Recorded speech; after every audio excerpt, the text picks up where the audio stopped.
Bismillahirrahmanirrahim. Nama saya Afifa dengan NPM 20111000380, kelas D, Prodi PGMI semester 3 dari Universitas Islam Raden Intan Lampung. Di sini saya akan menjawab soal-soal UTS ulangan tengah semester mata kuliah Sejarah Kebudayaan Islam MI. Nomor 1 yang A, pengertian dari sejarah. Pengertian dari sejarah adalah peristiwa yang benar-benar terjadi di masa lampau, seperti raja memerintah suatu negara. Kemudian kebudayaan. Kebudayaan adalah pola bersama perilaku dan interaksi yang terjadi pada suatu kelompok, sehingga suatu kelompok tersebut memiliki karakteristik. Nah, karakteristik itu ialah yang disebut kebudayaan, sehingga mereka tuh memiliki ciri khas tiap-tiap kelompok. Sejarah kebudayaan Islam adalah ilmu yang mempelajari tentang hasil karya, rasa, cipta orang-orang di masa lalu, baik dalam bentuk sosial, budaya, politik, dan tata kehidupan lainnya. Yang B, mengapa sejarah kebudayaan Islam penting di madrasah ibtidaiyah? Karena upaya dalam membentuk watak dan kepribadian umat Islam, sehingga peserta didik mampu meneladani sikap-sikap orang-orang terdahulu seperti Rasulullah, sahabat Rasul, ulama-ulama terdahulu yang memiliki watak yang terpuji. Yang kedua adalah keadaan bangsa Arab pra-Islam. Bangsa Arab ini tinggal di Jazirah Arab, yaitu jazirah yang dipenuhi dengan padang pasir, panas. Kemudian keadaan mereka sangatlah jahiliyah, sebab antara Nabi Isa ke Nabi Muhammad sangatlah jauh, sehingga di situ tidak ada yang berdakwah, tidak ada yang memperingati. Jadi mereka tuh menyembah berhala secara terang-terangan, bermaksiat secara terang-terangan. Kan menyembah berhala termasuk perbuatan syirik. Nah, sedangkan tidak ada yang menegur mereka, jadi mereka melakukan kemaksiatan itu secara terang-terangan dan sangat keji. Dakwah Nabi periode Mekah. Nabi Muhammad diperintahkan untuk berdakwah pertama kali secara sembunyi-sembunyi, yaitu berdakwah dengan keluarga terdahulu seperti paman atau kakek gitu, karena ditakutkan ketika Nabi Muhammad langsung berdakwah terang-terangan, banyak yang gak menerima nih ajaran Islam, sebab mereka kan sebelumnya menganut agama nenek moyang, dari nenek moyang. Nah, jadi Nabi Muhammad awalnya sembunyi-sembunyi, kemudian Nabi Muhammad setelah banyak pengikut dari keluarganya, karena udah ada dukungan lumayan, Allah memerintahkan Nabi Muhammad untuk berdakwah secara terang-terangan, yaitu kepada seluruh umat yang ada di Mekah. Nah, saat terang-terangan ini terjadilah pembantaian dari kaum Quraisy terutama ya, karena mereka tidak terima. Mereka tetap teguh pada ajaran agama nenek moyangnya, sehingga mereka melakukan penyiksaan terhadap orang-orang yang menganut agama Islam, yang mengikut Nabi Muhammad. Kemudian dakwah Nabi periode Madinah, dikarenakan siksaan dari kaum Quraisy kepada kaum muslimin di Mekah, sehingga Allah memerintahkan Nabi Muhammad untuk hijrah ke Yastrib, pindah ke Yastrib, yang sekarang Yastrib ini dikenal kota Madinah. Maka berangkatlah kaum muslimin dengan Nabi Muhammad ke Yastrib. Nah, di Yastrib ini kaum penduduk Yastrib ini sangat menerima Nabi Muhammad, sehingga mereka diberi rumah, makanan, minuman, padahal kan istilahnya mereka tuh awalnya nggak kenal kan, tapi kaum Yastrib ini, penduduk Yastrib ini sangat menerima Nabi Muhammad dan penduduk Mekah.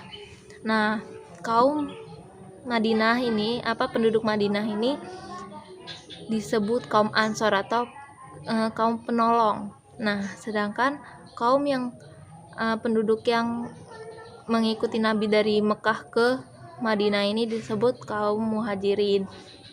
Nah, disinilah Nabi Muhammad berdakwah dengan mempererat tali persaudaraan antara kaum Ansor dengan kaum muhajirin, sehingga ketika sudah kuat maka kaum muslimin ini semakin kuat karena sudah bersatu ini. Khulafaur Rasyidin adalah pemimpin. Khulafaur Rasyidin ini ada setelah wafatnya Nabi Muhammad, sehingga mereka memutuskan untuk menunjuk khulafah yang akan memimpin kaum muslimin. Nah, Khulafaur Rasyidin ini dipilih dari sahabat-sahabat Rasulullah. Nah, yang pertama adalah Abu Bakar, yang kedua Umar bin Khattab, yang ketiga Utsman bin Affan, dan yang keempat adalah Ali bin Abi Thalib. Abu Bakar Asy-Siddiq ini dipilih oleh kaum Ansor dan Muhajirin di balai. Jadi prosesnya itu kayak penunjukan gitu. Nah, karena Abu Bakar ini dikenal paling dekat Rasulullah, merupakan mertua Rasulullah, jadi sehingga banyak yang memilih Abu Bakar menjadi Khulafaur Rasyidin. Nah, kontribusinya adalah ketika Nabi Muhammad wafat, banyak tuh kaum muslimin yang murtad, tidak mau membayar zakat karena mereka tuh mikirnya kan Nabi Muhammad udah wafat, berarti udah selesai gitu. Jadi mereka tuh kayak mulai kembali jahiliyah, pemikiran jahiliyah gitu kan.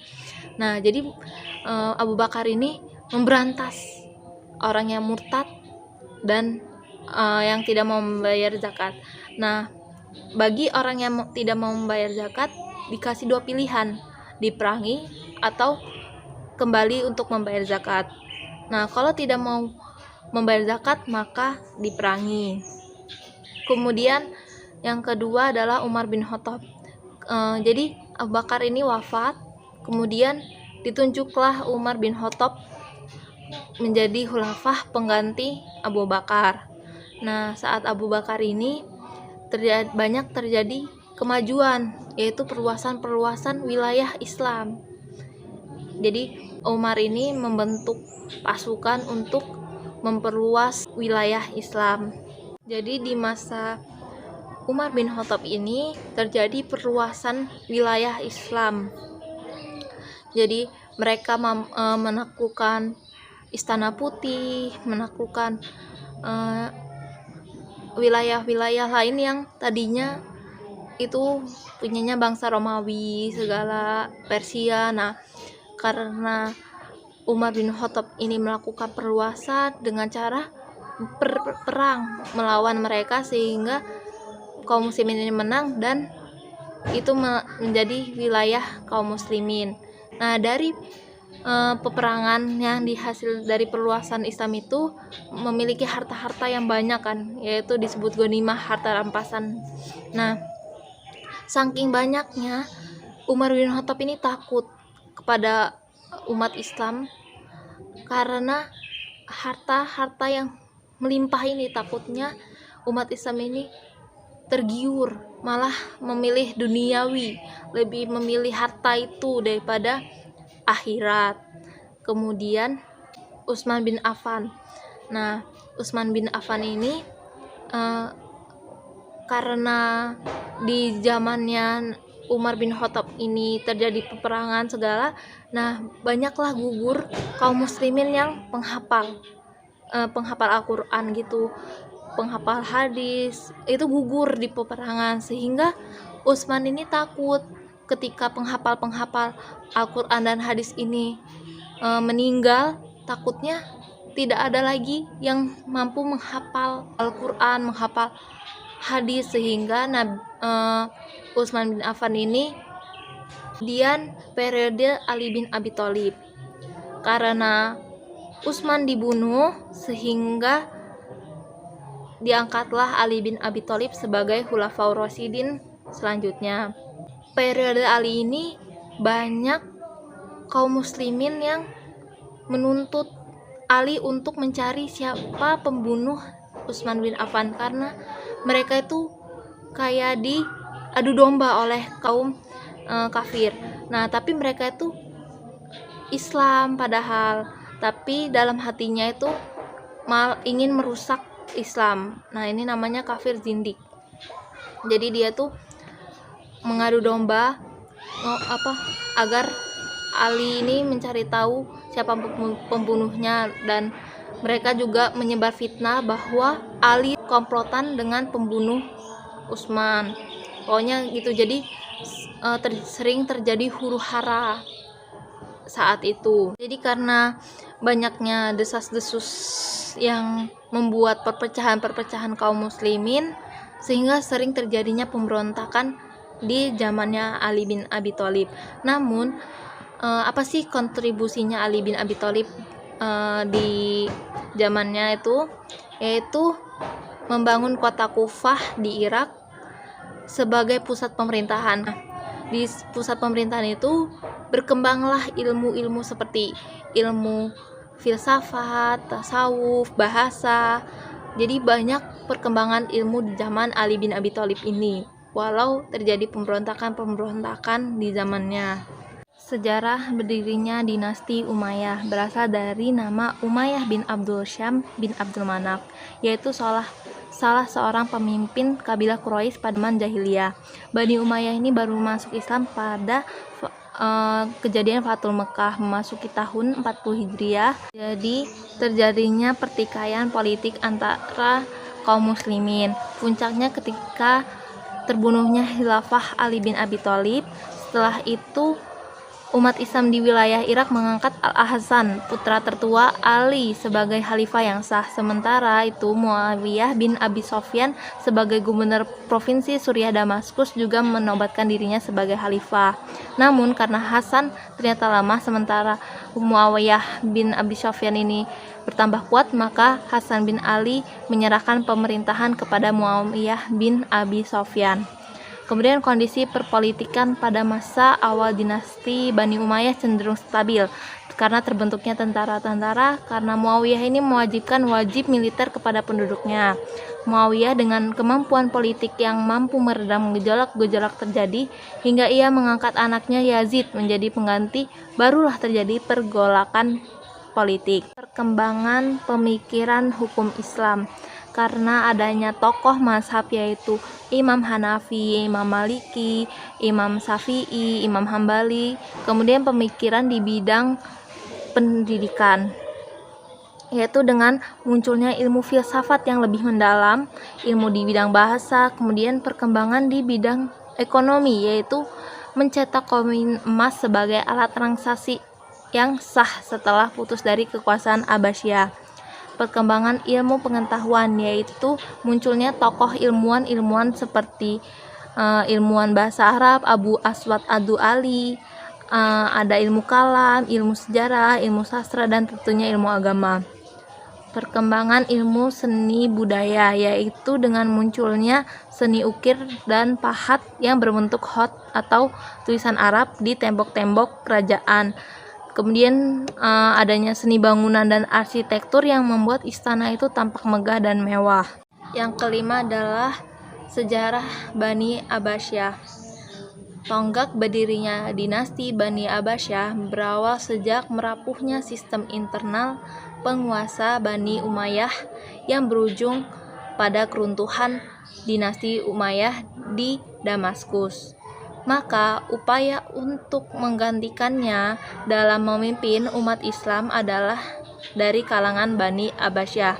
Propaganda revolusi Abbasiyah ini banyak mendapat simpati dari masyarakat, terutama dari kalangan Syiah, karena bernuansaan keagamaan dan berjanji akan menegakkan kembali keadilan seperti yang dipraktikkan oleh Khulafaur Rasyidin. Nama dinasti Abbasiyah ini diambil dari salah seorang paman Nabi, yaitu Al-Abbas bin Al-Muthalib bin Hisham. Dinasti ini didirikan oleh Abdullah Al-Safah ibnu Muhammad ibnu Ali ibnu Abdullah ibnu Al-Abbas. Perkembangan di bidang politik yang dijalankan oleh Daulah Abbasiyah antara lain meliputi seperti kekuasaan sepenuhnya dipegang oleh khalifah yang mempertahankan keturunan Arab, murni dibantu oleh wazir, menteri, gubernur dan para panglima beserta pegawai-pegawai yang berasal dari berbagai bangsa, dan pada masa ini banyak yang diangkat dari golongan Mawali atau turunan Persia. Kemudian perkembangan di bidang ekonomi, yaitu berkembangnya pada bidang pertanian, karena di bidang pertanian ini sangatlah maju pesat pada awal pemerintahan dinasti Abbasiyah, karena pusat pemerintahannya berada di daerah yang sangat subur, yaitu di tepian sungai yang dikenal dengan nama Sawat. Kemudian lahan-lahan yang rusak dirapihkan oleh pemerintah sehingga dapat digunakan kembali. Kemudian perkembangan di bidang ilmu pengetahuan, yaitu berkembangnya ilmu nakli atau ilmu tafsir. Berkembangnya ilmu tafsir pada masa pemerintahan Daulah Abbasiyah ini mengalami kemajuan dengan pesat. Tafsir pada zaman ini, dinasti Abbasiyah ini terdiri dari tafsir bil matsur, yaitu Al-Quran yang ditafsirkan dengan hadis-hadis Nabi, dan tafsir bil roi, yaitu penafsiran Al-Quran dengan menggunakan akal pikiran.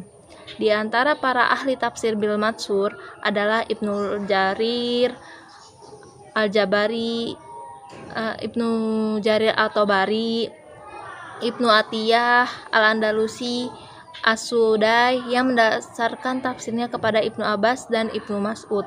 Kemudian perkembangan di bidang seni, yaitu arsitektur. Seni arsitektur yang dipakai dalam pembangunan istana dan kota-kota ini seperti Istana Qasur Zahabi dan Qasur Khuldi. Kemudian munculnya tokoh Abu Nawas sebagai sastrawan dan masih banyak lagi. Soal nomor 6, peradaban Islam di masa Bani Spanyol. Islam pertama kali masuk ke Spanyol pada tahun 711 Masehi melalui jalur Afrika Utara. Sebelum kedatangan Islam, Spanyol dikenal dengan nama Iberia atau Asbania, kemudian berubah menjadi Andalusia. Dalam proses penaklukan Spanyol, terdapat 3 pahlawan yang dapat dikatakan sangat berjasa memimpin satuan-satuan pasukan di sana. Mereka adalah Tarif Ibnu Malik, Tariq bin Ziyad, dan Musa bin Nusair. Tarif bin Malik ini bertugas sebagai penyelidik yang menyeberangi selat yang berada di antara Maroko dan benua Eropa bersama pasukan Islam. Namun, Tariq bin Ziyad inilah yang lebih banyak dikenal sebagai penakluk Spanyol karena pasukannya lebih besar dan hasilnya lebih nyata. Pasukannya terdiri dari sebagian besar suku Barbar yang didukung oleh Musa bin Nusair dan sebagian lagi orang Arab yang dikirim Khalifah Al-Walid. Kemudian berperang melawan Raja Roderick yang akhirnya raja tersebut kalah, dan dari situlah kemenangan-kemenangan Islam terjadi sehingga terjadinya perluasan wilayah Islam. Kemudian perkembangan di bidang politik, yaitu pada kekuasaan Amir Cordoba, terutama di daerah yang berbatasan dengan kaum Kristen, sering mengalami naik turun politik karena itu tergantung dari kecakapan sang Amir yang berkuasa. Kemudian perkembangan di bidang ekonomi, yaitu di abad 9 sampai abad ke-10, perkenalan dengan pertanian irigasi sekitar yang didasarkan pada pola-pola negeri timur, mengantarkan pada pembudayaan sejumlah tanaman pertanian yang dapat diperjualbelikan seperti buah ceri, apel, buah delima, pohon ara, pohon kurma, dan masih banyak lain. Kemudian beberapa kota seperti Seville dan Cordoba ini mengalami kemakmuran karena melimpahnya produksi pertanian dan perdagangan internasional.